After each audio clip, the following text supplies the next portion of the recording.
Pelo modo como Deus nos criou, estamos sempre querendo saber a razão das coisas, ou qual o benefício que nos trarão, para que nos sintamos motivados a realizá-las. E embora talvez não gostemos disso, não é fácil mudar essa nossa maneira de ser. Se tivéssemos percepção dos benefícios que a oração pode trazer, estaríamos orando muito. O incentivo opera com base no desejo. Para uma pessoa orar, ela precisa aprender a querer orar. Para chegarmos a orar de forma como a Bíblia determina que oremos, temos que cultivar um grande desejo de orar. E como se pode cultivar um forte desejo de orar? É a pergunta nessa noite, meus irmãos e irmãs. Precisamos enxergar claramente os benefícios temporais e eternos da oração. Examinando a palavra de Deus, a Bíblia Sagrada, encontramos orações poderosas. Vemos Moisés no seu ministério, um homem que tinha grande poder em oração e possuía uma forte autoridade para falar não somente aos inimigos de Deus, mas também ao povo dele. Foi pela oração dele que o Egito foi assolado por pragas. Pela sua oração, o Mar Vermelho se abriu diante de Israel. E como ele conseguiu esse poder na oração? Ele simplesmente cultivou uma vida de oração. Josué foi outro que viu a mão de Deus operar poderosamente através dele e de seu ministério.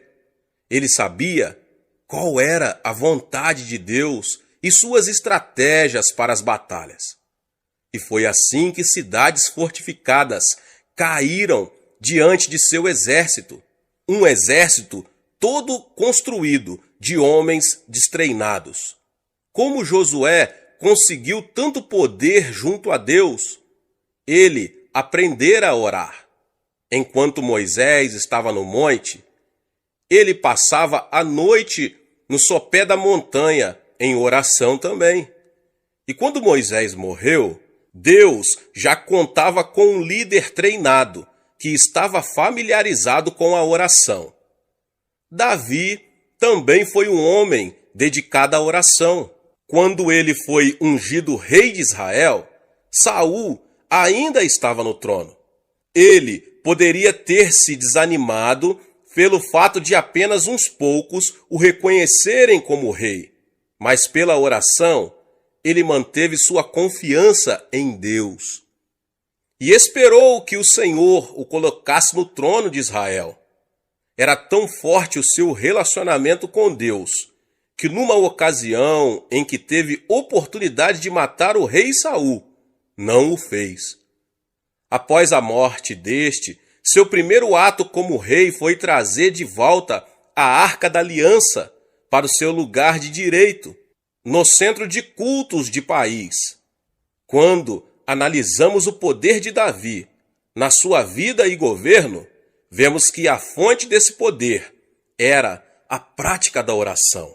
Elias atuou como profeta de Deus numa das piores épocas da história de Israel.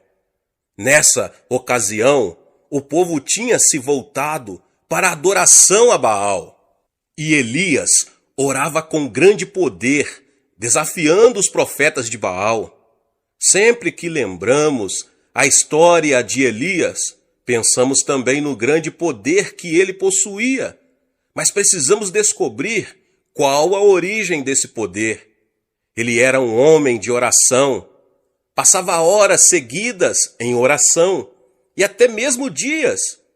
Foi por isso que, quando Elias foi arrebatado numa carruagem de fogo, em meio a um redemoinho, os filhos dos profetas foram procurá-lo no alto dos montes. Contudo, nenhuma outra pessoa manifestou o poder de Deus, como Jesus Cristo, o Filho de Deus. Antes mesmo de iniciar seu ministério público, ele passou muitas horas em oração ao Pai. Sabemos que passava longos períodos a sós com o Pai. Está aí a origem de seu poder. Ele não poderia fazer nada, a não ser que o Pai o revelasse a ele. Você está cansado das orações sem poder que saem de seus lábios? Está desejoso de que sua igreja inicie um poderoso ministério de oração para que seu bairro, cidade e estado conheçam o poder que há em sua igreja? Se este é o seu desejo, meu irmão e minha irmã, e se você se dispuser a pagar qualquer preço, então se prepare para ver Deus operar poderosamente e modificar sua vida e ministério, introduzindo-o numa nova dimensão de oração. Não há razão para que não ocorram milagres em nossas igrejas regularmente. Não há motivo para não haver pecadores sendo salvos pelo Espírito Santo. Ouvi contar certa vez sobre a passagem de Charles Finney pela pequena cidade de Huntington, no norte do estado de Nova York. Uma cidadezinha comum, onde um dia, quando Finney passava por ali de trem, o Espírito Santo desceu sobre os não convertidos. Alguns homens que estavam num bar, sentindo forte convicção de pecados, operada pelo Espírito Santo, caíram de joelho pedindo a Jesus que os salvasse. E se o Espírito Santo deu a Charles Finney um poder assim, será que não pode dar a nós também um ministério poderoso? É a pergunta, meus irmãos. Finney raramente falava sobre o segredo do seu poder, mas certo dia um repórter resolveu vigiá-lo e, por fim, o jornalista teve que concluir que a origem do poder de Finney era as longas horas que ele passava em oração, em comunhão com o Espírito Santo. Estou convencido de que aqui na Coreia estamos presenciando o início do avivamento que Deus nos prometeu. Embora toda a nação tenha conhecido de que Deus está operando em nossa igreja, ainda não experimentamos o poder de Deus, como veremos futuramente se permanecermos fiéis. E o poder de Deus não se manifesta apenas em curas, libertação de espíritos malignos e conversões em massa. Ele pode ser visto também no céu aberto que há sobre nosso país. O que quero dizer com isso? Quando um país tem este céu aberto, existe liberdade espiritual para se pregar o Evangelho. O nível da fé é bastante elevado e não encontramos uma oposição maligna muito forte. Meus irmãos, em alguns países é difícil pregar porque existe muita oposição maligna. As forças satânicas que se opõem ao Evangelho são muito fortes e não há muita fé. Isso cria dificuldades para nós que ministramos a palavra de Deus. Sinto muita facilidade para pregar na Coreia, mais do que em qualquer outro lugar. Quando exponho a palavra de Deus, imediatamente os pecadores atendem ao apelo para a salvação. Por que temos esta atmosfera espiritual? A resposta é a oração. Mas a oração não gera apenas o poder global, mas também o poder individual. Em meu ministério pessoal, aprendi a depender sempre do Espírito Santo. Não é pela força ou poder pessoal que realizamos grandes coisas para Deus, mas sim pelo poder do Espírito Santo. E na medida em que ia aprendendo a caminhar, sempre na dependência do Espírito Santo, via o poder de Deus. Como eu poderia pastorear uma igreja de quase 400 mil membros e ainda fazer viagens a diversos lugares do mundo, quase que mensalmente, realizando conferências sobre o desenvolvimento da igreja? Como poderia ter tempo para um programa de televisão que vai ao ar em 3 continentes? A resposta é o poder que me vem do Espírito Santo. já que dediquei minha vida à oração. Constantemente, as pessoas vêm ao meu gabinete para que orarmos por elas. Tenho visto aleijados caminharem, cegos enxergarem e paralíticos saltarem de sua cadeira de rodas pelo poder de Deus. Será que tenho alguma coisa de especial? Como eu já disse, Deus não tem filhos prediletos. Todos nós podemos ter poder através da oração, se nos dispusermos a pagar o preço. Mas precisamos mudar de atitude se quisermos ter esse tipo de poder espiritual. No Evangelho de Mateus, Jesus faz uma declaração revolucionária com relação à atitude necessária para se gerar poder espiritual. Algumas pessoas foram falar com ele a respeito de João Batista depois que este fora preso. Jesus falou da posição peculiar de João em seu reino quando disse: "Em verdade vos digo, entre os nascidos de mulher, ninguém apareceu maior do que João Batista, mas o menor no reino dos céus é maior do que ele." Como um filho de Deus que pertence ao reino dos céus pode transformar-se maior que João Batista? No verso seguinte, ele revela qual deve ser a atitude certa para se cultivar poder espiritual. Desde os dias de João Batista até agora, o reino dos céus é tomado por esforço, e os que se esforçam se apoderam dele. Mateus 11, 12. É preciso esforço, instância na oração, para que se tenha o poder de Deus. Essa instância se evidenciará na disciplina, pois obter poder pela oração é coisa que exige tempo. Por isso, temos que estabelecer prioridades no uso de nosso tempo. As coisas como se aglomeram ao nosso redor, impedindo-nos de dedicar à oração o tempo necessário para o cultivo do poder espiritual. Mas, se tivermos a atitude certa, pela graça de Deus, poderemos obter esse prêmio: orar com poder. Deus abençoe a vida de cada um dos irmãos que ouvir essa palavra. Se você ainda não é inscrito no canal, se inscreva no canal, ative o sininho das notificações para você não perder os vídeos que são postados aqui no canal todos os dias. Deixe o seu like e não esqueça de compartilhar com as pessoas que você mais ama. Nos vemos nos próximos vídeos. Amém. Olá, meus irmãos e irmãs. Sejam bem-vindos ao canal Vinícius Siqueira. E se você ainda não é inscrito aqui no canal, se inscreva aqui no canal e não esqueça de ativar o sininho das notificações. Todos os dias são postados vídeos abençoados aqui no canal para te abençoar. Vamos a mais uma palavra do Senhor. Nesses últimos 25 anos, aprendi que Deus não pode usar uma pessoa que não esteja totalmente quebrantada e rendida a Ele. Quando Jesus foi ter com Pedro em seu barco, este teve uma reação imediata. Ficou consciente dos seus pecados. Sentiu que era pecaminoso demais para receber a Jesus no barco. Depois de haver negado a Cristo 3 vezes, ele foi quebrantado pelo perdão e graça de Cristo, obtendo a oportunidade de pregar o primeiro sermão da história da igreja. E assim, no dia de Pentecostes, como fruto direto do ministério de Pedro, 3.000 pessoas vieram a Cristo. Ele foi usado por Cristo também para abrir as portas espirituais do mundo gentio.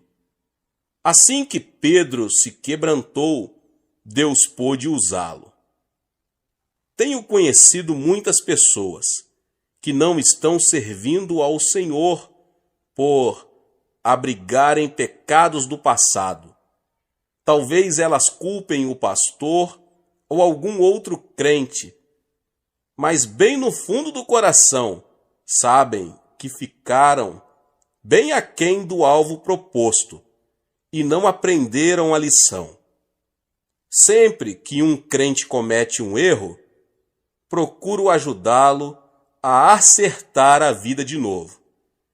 Explico-lhe que esse erro pode ser o meio de ele aprender a quebrantar-se e humilhar-se diante de Deus. A ausência do quebrantamento leva a pessoa usada por Deus a tornar-se orgulhosa e arrogante.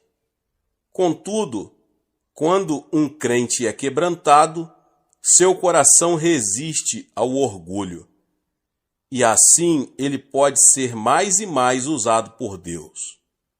Agora, como isso acontece no momento da oração?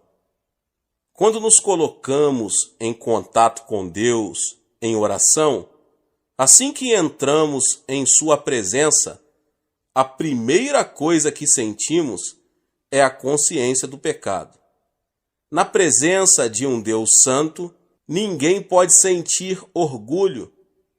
Assim que percebemos em nós a total ausência de qualificações para estarmos na presença dele, começamos a confessar nosso pecado e nos humilharmos diante de Deus.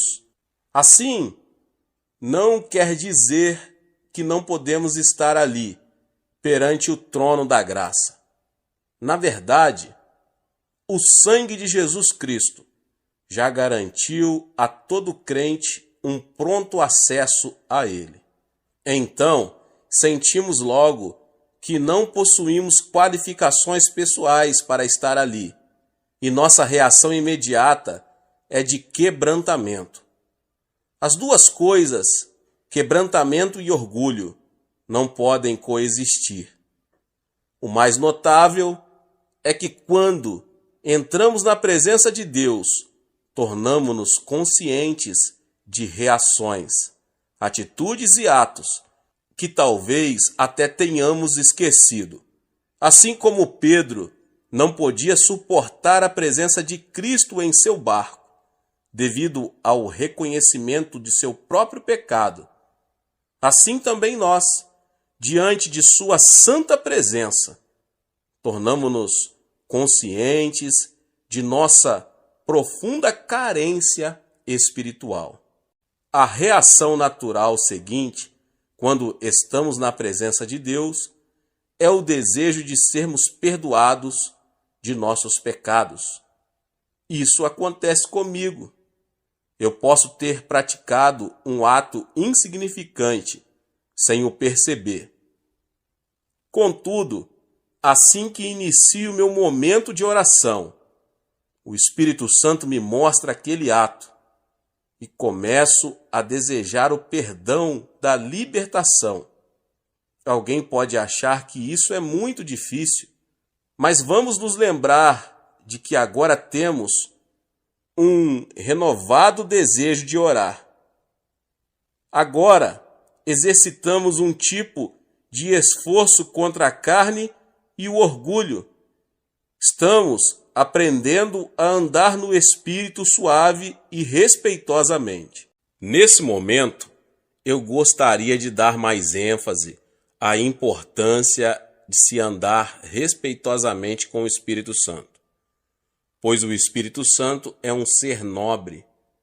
Quando vivemos perante o Espírito Santo em respeito, acostumamo-nos à constante presença do Senhor.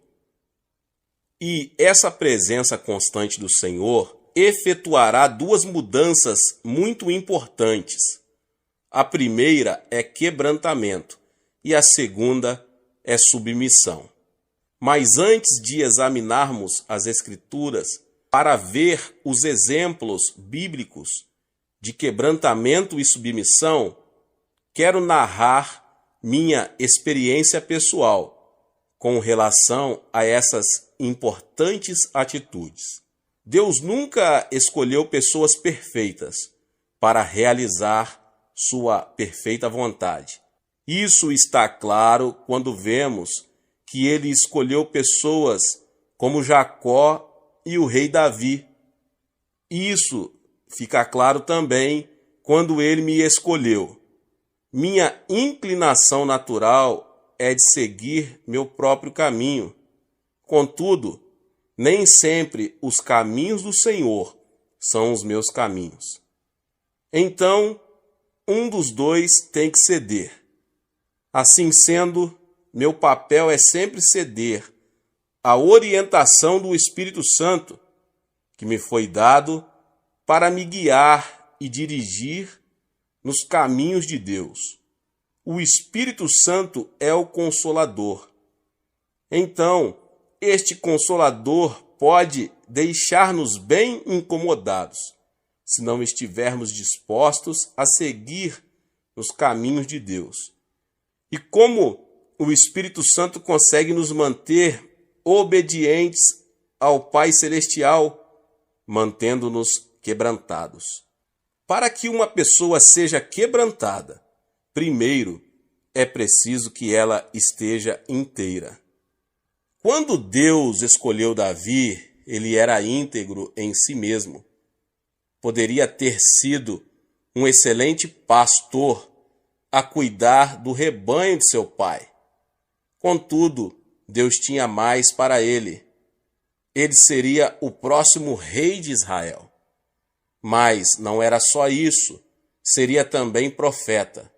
Suas profecias dariam as mais claras indicações da obra que o Messias realizaria. Mas ele não seria apenas rei e profeta, seria também sacerdote. Ninguém, além do sumo sacerdote, poderia entrar na presença de Deus no tabernáculo.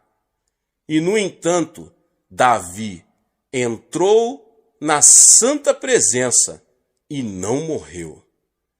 Davi foi um perfeito tipo de Cristo, como rei, profeta e sacerdote. Quando analisamos a vida de Davi, vemos que ele cometeu o mais horríveis pecado. Ele cometeu adultério e assassinato.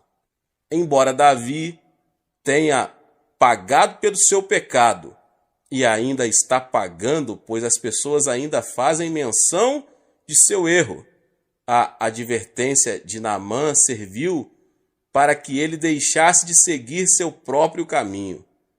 Isso não quer dizer que nós também temos que pecar para sermos quebrantados. Não devemos tentar a Deus, abusando da sua graça.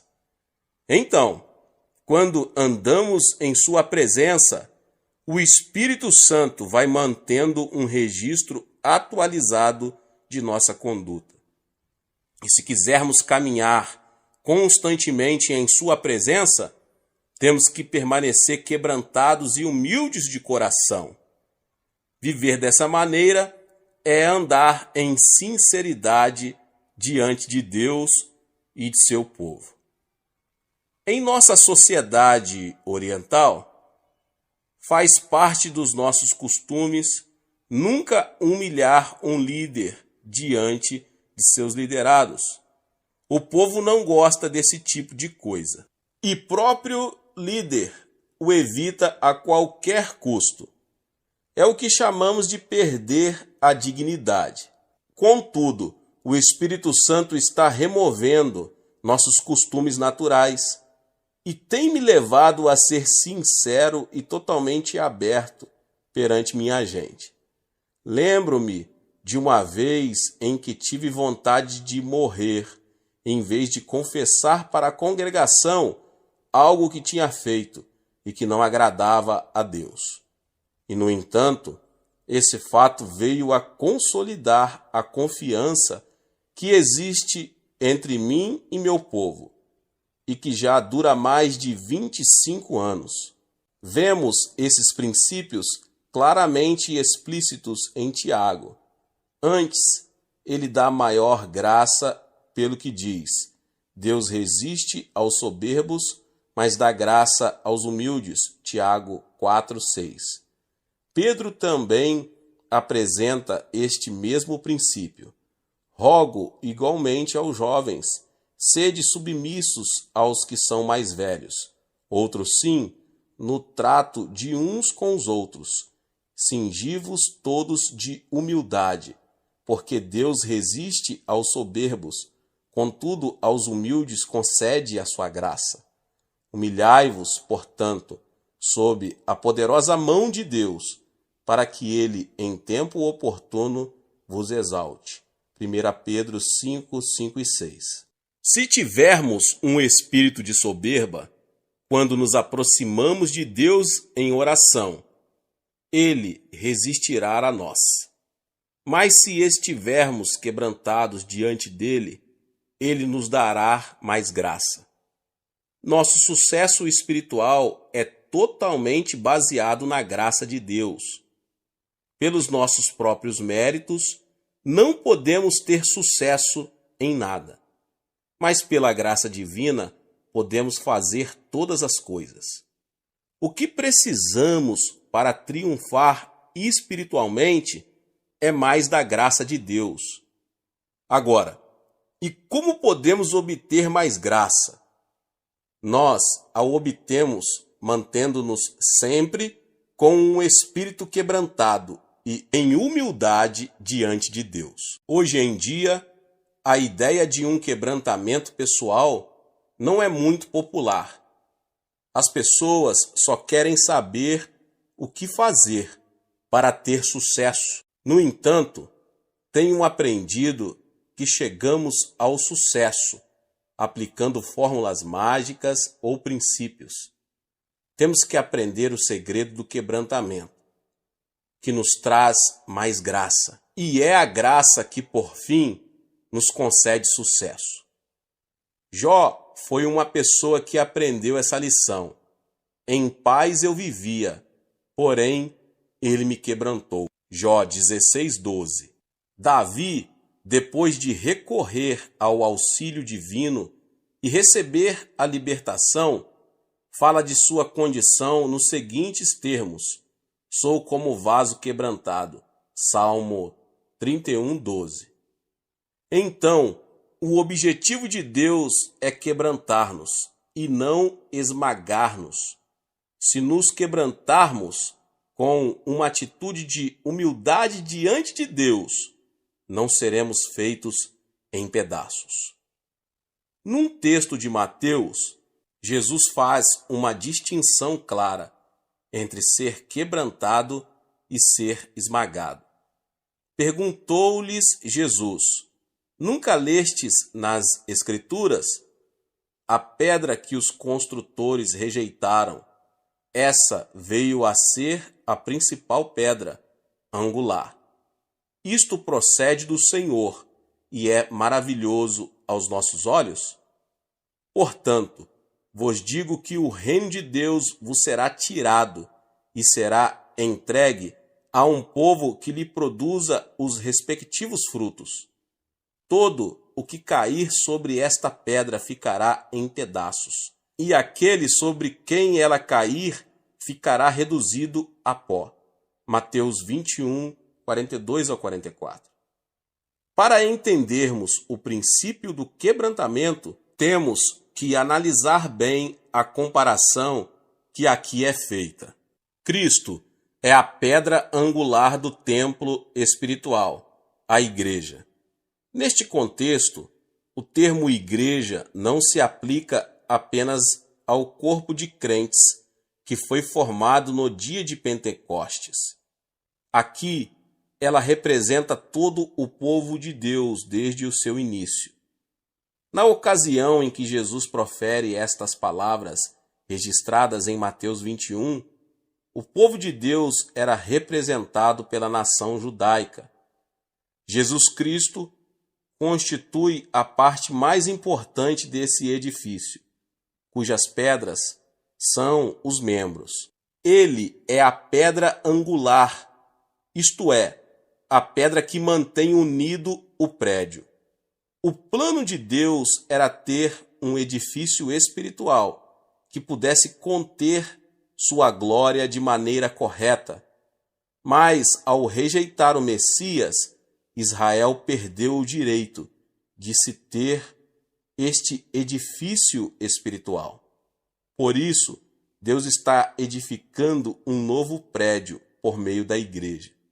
Cada um de nós é uma pedra viva desse templo espiritual. Quando somos salvos e retirados do mundo, tornamo-nos essas pedras que precisam ser lavradas para que possam atuar em harmonia com a vontade de Deus. Quando um construtor edifica um prédio de pedras, ele dedica muito tempo à preparação das pedras, dando a cada uma sua forma própria para que se encaixe no lugar certo. Se houver uma pedra muito difícil de ser preparada, ou se essa pedra se recusa a ser trabalhada para ganhar a forma certa, não tem valor para o construtor. O quebrantamento a que Deus nos submete não tem por objetivo aniquilar-nos, mas preparar-nos de forma a sermos devidamente usados por Ele, para os fins aos quais Ele nos destinou. Se resistirmos aos propósitos de Deus, o resultado é o esfalecimento, ou melhor, tornar-se inútil no plano geral de Deus. Então, é muito importante que vivamos em quebrantamento diante de Deus.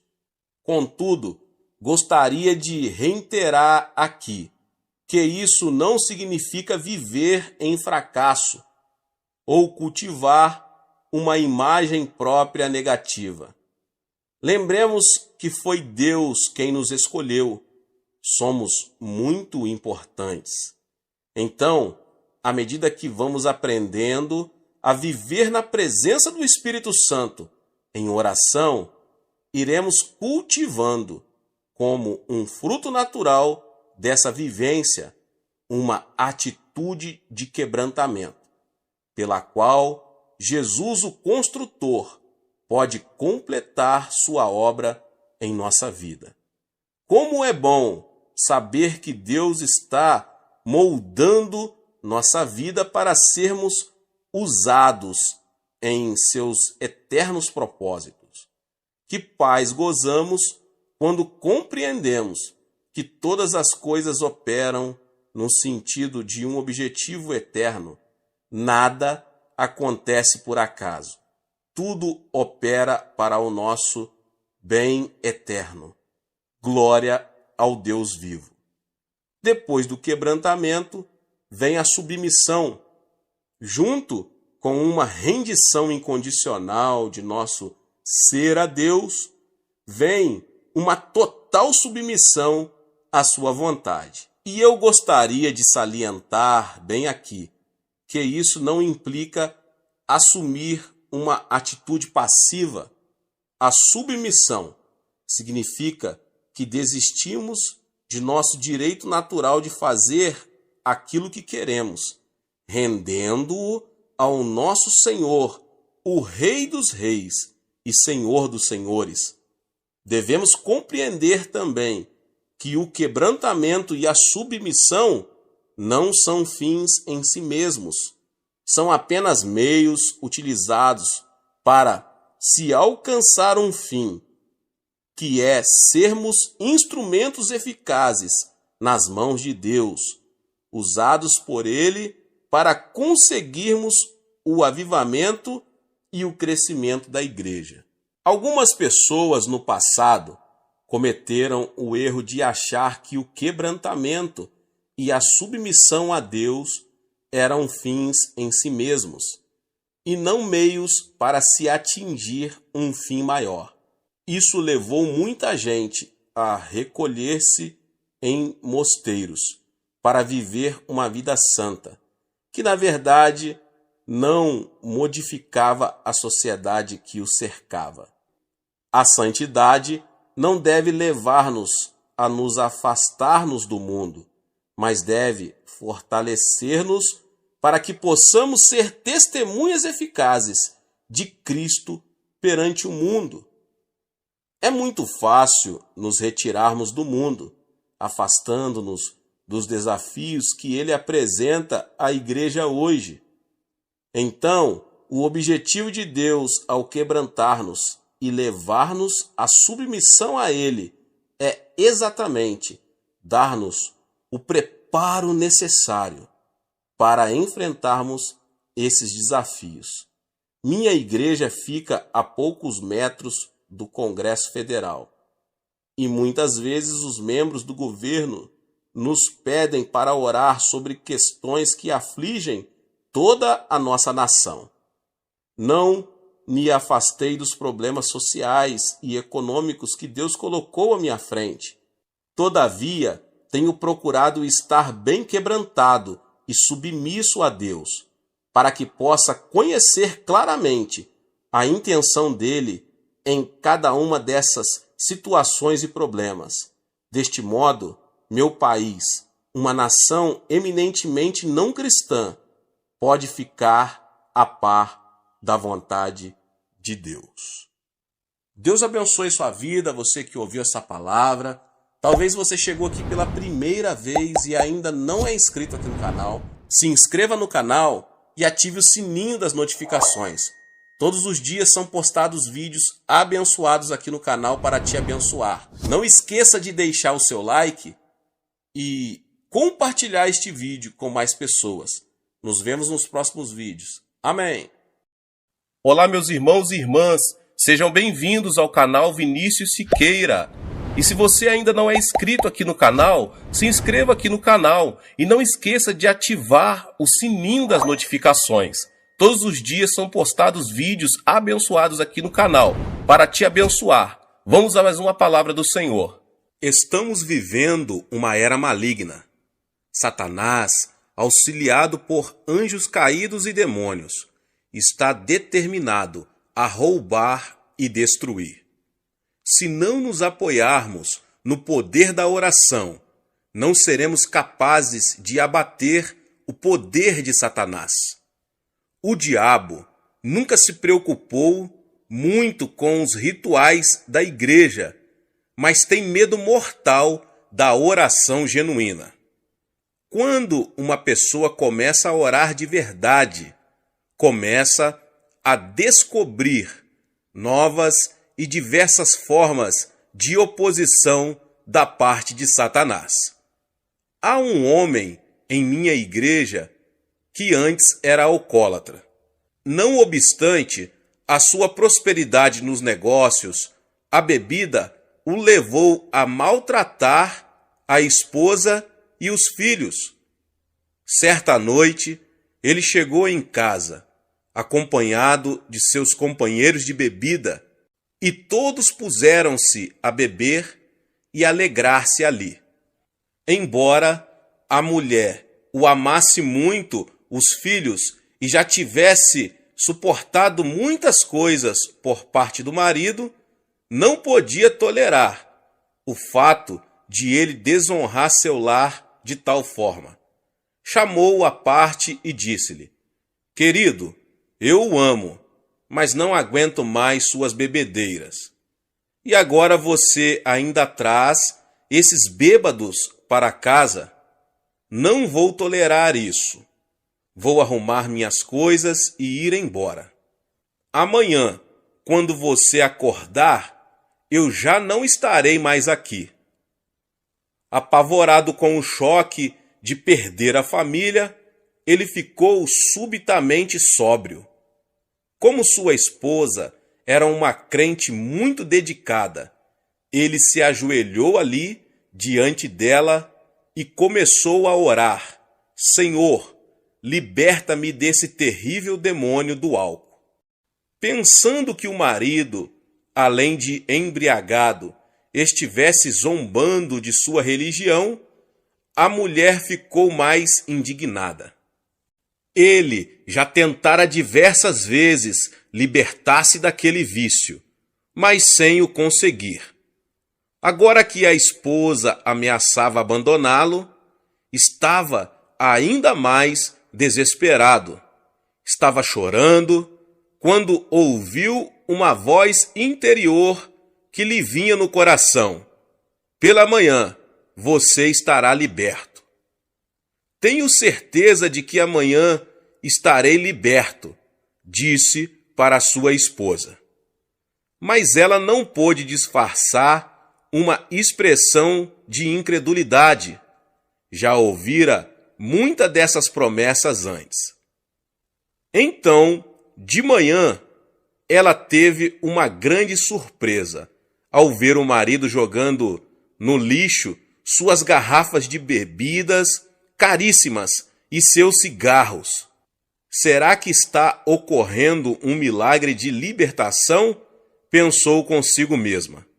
Depois, o homem entrou no seu carro, foi para seu trabalho e disse a todos os empregados de sua fábrica que Deus o libertara e que ele nunca mais iria beber nem fumar. Os colegas da fábrica não tinham coragem de rir na cara dele, mas acharam que isso era mais uma de suas resoluções. Ele havia feito o mesmo várias vezes anteriormente. Contudo, depois de algum tempo, todos ficaram convencidos de que alguma coisa tinha acontecido, pois sua vida se modificara totalmente. Hoje, toda a família está servindo a Jesus e ele é diácono de nossa igreja. Havia uma outra família que Satanás estava decidido a destruir. Contudo, através de muita oração e persistência, a esposa conseguiu obter uma vitória completa e total. Satanás é mentiroso e o pai da mentira. Ele tem prazer em roubar e destruir, mas Cristo nos concede autoridade sobre a obra dele quando aprendemos a orar. Para sabermos como a oração pode desbaratar o poder de Satanás, quando ele estiver operando em nossos amigos e entes queridos, precisamos entender o que a Bíblia ensina sobre ele. Sendo o dirigente do louvor celestial, Satanás tinha o acesso a Deus. Isaías diz o seguinte a seu respeito: como caíste do céu, ó estrela da manhã, filho da alva, como foste lançado por terra, tu que debilitava as nações, tu dizias no teu coração: eu subirei ao céu, acima das estrelas de Deus, exaltarei o meu trono e no monte da congregação me assentarei nas extremidades do norte. Subirei acima das mais altas nuvens e serei semelhante ao Altíssimo. Contudo, serás precipitado para o reino dos mortos, no mais profundo abismo. Isaías 14, 12 ao 15. E Ezequiel tem outras informações. Estavas no Éden, jardim de Deus. De todas as pedras preciosas te cobrias, o sárdio, o topázio, o diamante, o berilo, o ônix, o jaspe, a safira, o carbúnculo e a esmeralda. De ouro se te fizeram os engastes e os ornamentos. No dia em que foste criado, foram eles preparados. Tu eras querubim da guarda ungido e te estabeleci. Permanecias no monte santo de Deus, no brilho das pedras andavas. Perfeito era nos teus caminhos, desde o dia em que foste criado, até que se achou iniquidade em ti. Na multiplicação do teu comércio se encheu o teu interior de violência e pecaste. Pelo que te lançarei, profanado, fora do monte de Deus, e te farei perecer, ó querubim da guarda, em meio ao brilho das pedras. Elevou-se o teu coração por causa da tua formosura, corrompeste a tua sabedoria por causa do teu resplendor. Lancei-te por terra, diante dos reis te pus, para que te contemplem. Todos os que te conhecem entre os povos estão espantados de ti. Vens a ser objeto de espanto e jamais subsistirás. Ezequiel 28, 13, 17 e 19. Por esse texto, vemos que Satanás ocupava uma posição de grande proeminência no glorioso reino celestial de Deus. Mas por que ele deseja nos roubar e destruir? Deus criou o homem à sua própria imagem e lhe deu domínio. Satanás teve inveja da posição que o homem ocupava e desde o início tentou destruir essa criatura especial de Deus. Assim que Adão e Eva morreram espiritualmente por causa de seu pecado, Deus fez a seguinte promessa: porei inimizade entre ti e a mulher, entre a tua descendência e o seu descendente. Este te ferirá a cabeça, e tu lhe ferirás o calcanhar. Gênesis 3,15. Assim, Satanás sabe que sua derrota final e suprema virá por meio da humanidade. Examinando a história humana, vemos que ele tem tentado impedir que essa promessa se realize. Primeiro, ele tentou corromper a raça humana. Como se foram multiplicando os homens na terra e lhes nasceram filhas, vendo os filhos de Deus que as filhas dos homens eram formosas, tomaram para si mulheres, as que entre todas mais lhe agradaram. Então disse o Senhor: o meu espírito não agirá para sempre no homem, pois este é carnal, e os seus dias serão 120 anos. Ora, naquele tempo havia gigantes na terra, e também depois, quando os filhos de Deus possuíram as filhas dos homens, os quais lhes deram filhos. Estes foram valentes, varões de renome na antiguidade. Viu o Senhor que a maldade do homem se havia multiplicado na terra e que era continuamente mal todo o desígnio do seu coração. Então se arrependeu o Senhor de ter feito o homem na terra, e isso lhe pesou no coração. Porém, Noé achou graça diante do Senhor.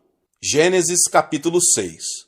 O objetivo de Satanás era corromper a raça humana, para que o descendente da mulher, Jesus Cristo, não fosse puro. Desse modo, ele não poderia trazer destruição ao seu reino. Entretanto, Deus ainda contava com um homem que não havia sido corrompido. Somente uma família achou graça aos olhos de Deus.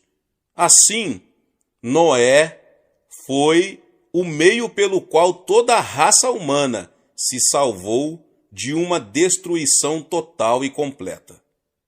Mas Satanás continuou com sua oposição, tentando destruir o povo de Israel. Depois fez tentativas para destruir o Cristo menino. Por fim, fez com que o Filho de Deus fosse pendurado numa cruz. Mas a cruz não significou o fim de Jesus, pois foi exatamente pela morte de nosso Senhor na cruz que ele derrotou a Satanás. E é pela morte e ressurreição de Jesus Cristo que nós também temos autoridade sobre Satanás e suas obras. Desse modo, somos mais que vencedores por meio daquele que nos amou. Como exercer essa autoridade em oração?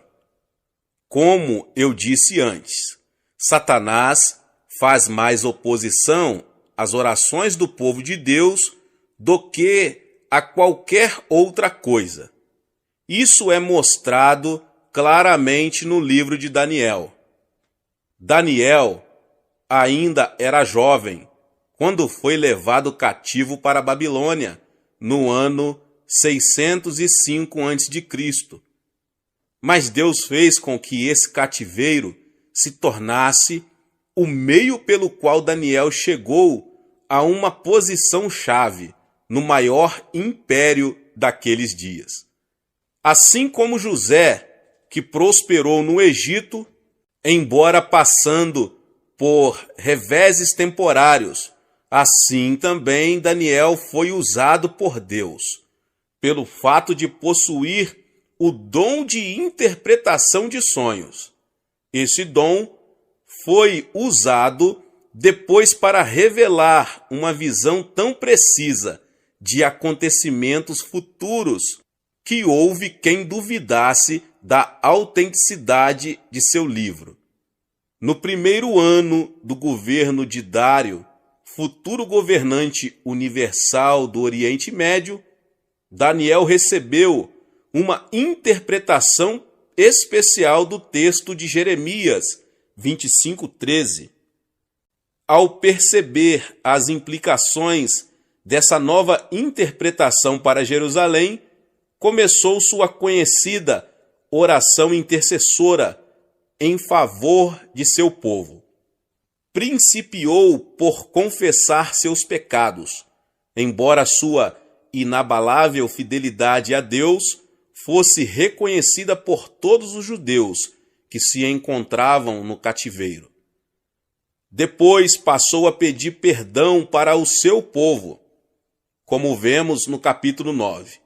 Em seguida, ele se põe a pedir o favor de Deus para seu povo. Ó Senhor, segundo todas as tuas justiças, aparte-se a tua ira e o teu furor da tua cidade de Jerusalém, do teu santo monte, porquanto, por causa dos nossos pecados e por causa das iniquidades de nossos pais, se tornaram Jerusalém e o teu povo opróbrio para todos os que estão em redor de nós. Agora, pois, ó Deus nosso, ouve a oração do teu servo e as suas súplicas, e sobre o teu santuário assolado, faze resplandecer o rosto, por amor do Senhor. Daniel 9, 16 e 17. E continuando em oração, sua súplica se tornou mais intensa e ardorosa. Ó Senhor, ouve, ó Senhor, perdoa. Ó Senhor, atende-nos e age. Não te retardes, por amor de ti mesmo. Ó Deus meu, porque a tua cidade e o teu povo são chamados pelo teu nome. E como Daniel permanecesse em oração, Deus mandou o anjo Gabriel para ir falar-lhe. Então o anjo lhe revela o modo como Satanás se opõe às orações do povo de Deus.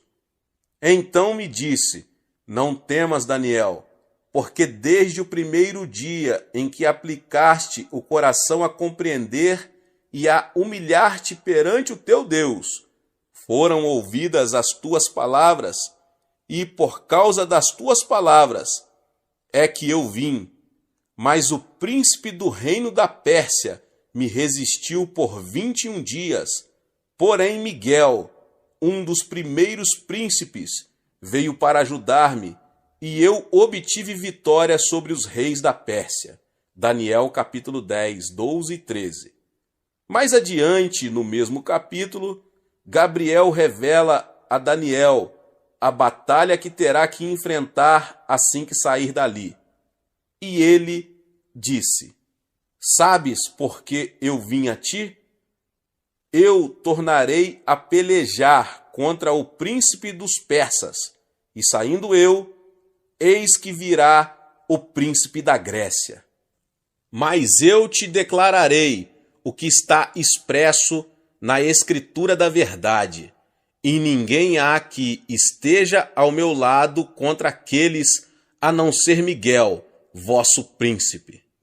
No comentário do Antigo Testamento de Kiel e Deliche, um dos mais respeitosos comentários bíblicos, os autores afirmam que o príncipe da Pérsia era a força maligna que estava orientando os desenvolvimentos do Império Mundial que viria a seguir. Gabriel fora mandado por Deus até Daniel, mas os príncipes de Satanás, os anjos caídos, guerreavam contra o mensageiro de Deus. Já que Satanás não queria que a oração de Daniel fosse atendida, o arcanjo Miguel foi então chamado a acudir Gabriel nessa batalha. Daniel jejuou e orou durante 21 dias. Foi esse o tempo necessário para as forças espirituais de Deus derrotarem os anjos caídos. Em Zacarias 3, encontramos um verso em que o Senhor diz o seguinte a Satanás: o Senhor te repreenda, ó Satanás. Sim, o Senhor que escolheu a Jerusalém te repreenda. Não é este um tição tirado do fogo? Paulo também compreendeu bem a batalha espiritual que temos de enfrentar, pois disse: porque a nossa luta não é contra o sangue e a carne, e sim contra os principados e potestades, contra os dominadores deste mundo tenebroso, contra as forças espirituais do mal, nas regiões celestes. Efésios 6,12. Para vermos isso tudo sob uma perspectiva mais clara, temos que compreender bem a realidade espiritual, isto é, a realidade do que domino, a quarta dimensão. Satanás foi derrubado da posição que ocupava nos lugares celestiais, uma posição, aliás, bastante elevada. Nós fomos criados como seres um pouco mais elevados que os anjos, já que podemos entender as realidades espirituais. Satanás já sabe, desde os tempos do Jardim do Éden, que seu reino será destruído por meio da humanidade. Deus lhe deu o título de Príncipe da Potestade do Ar. Como ele pode exercer autoridade sobre a atmosfera da Terra? Ele tem conseguido exercer influência sobre as nações. Contudo, Deus tinha dado autoridade ao homem, mas este a perdeu por ocasião da queda, devido ao pecado de Adão. Entretanto, nunca houve uma época em que não houvesse uma testemunha de Deus no mundo. Seu povo sempre pôde exercer autoridade através da oração e intercessão. Depois, Cristo veio ao mundo e permitiu que os homens o julgassem e crucificassem. Contudo, pela sua vida sem pecado, sua morte propiciatória na cruz e sua gloriosa ressurreição, ele ficou com as chaves da morte e do túmulo e recebeu toda a autoridade. Mateus 28:18. E hoje, temos diante de nós a ordem de ir ao mundo todo e fazer discípulos de todas as nações para o reino de Deus. E essa ordem é fundamentada pelo fato de que Cristo conquistou toda a autoridade no céu e na terra. Quando aprendemos a orar no Espírito Santo e entendemos que recebemos autoridade espiritual, podemos imobilizar as forças de Satanás que atuam numa pessoa, em comunidades e até em nações. Entretanto, Satanás, que é um mentiroso e pai da mentira, tenta convencer-nos de que Ele está no controle de tudo. Mas quando aprendemos a jejuar e orar e exercitar nossa legítima autoridade espiritual, Satanás e suas hostes são obrigados a se renderem à vontade de Deus. Como é essencial que conheçamos e compreendamos a importância da oração. Mas se não aprendermos a orar, não haverá meios de vermos a vontade de Deus realizada em nossa vida e ministério. Contudo, como já afirmei anteriormente, primeiro precisamos ter o desejo de orar. Nosso problema é que pensamos muito sobre a oração, lemos muita coisa a respeito dela e até recebemos instruções acerca da oração, mas não oramos. Chegou a hora de compreendermos que a oração é a fonte do poder. Chegou a hora de permitirmos que o Espírito Santo opere em nós um novo quebrantamento e submissão a Deus. Chegou a hora de aprendermos a exercitar nossa autoridade espiritual, procurando impedir a oposição de demônios. Chegou a hora de orarmos. Glória a Deus. Deus abençoe a sua vida, você que ouviu essa palavra. Talvez você chegou aqui pela primeira vez e ainda não é inscrito no canal. Se inscreva no canal e ative o sininho das notificações.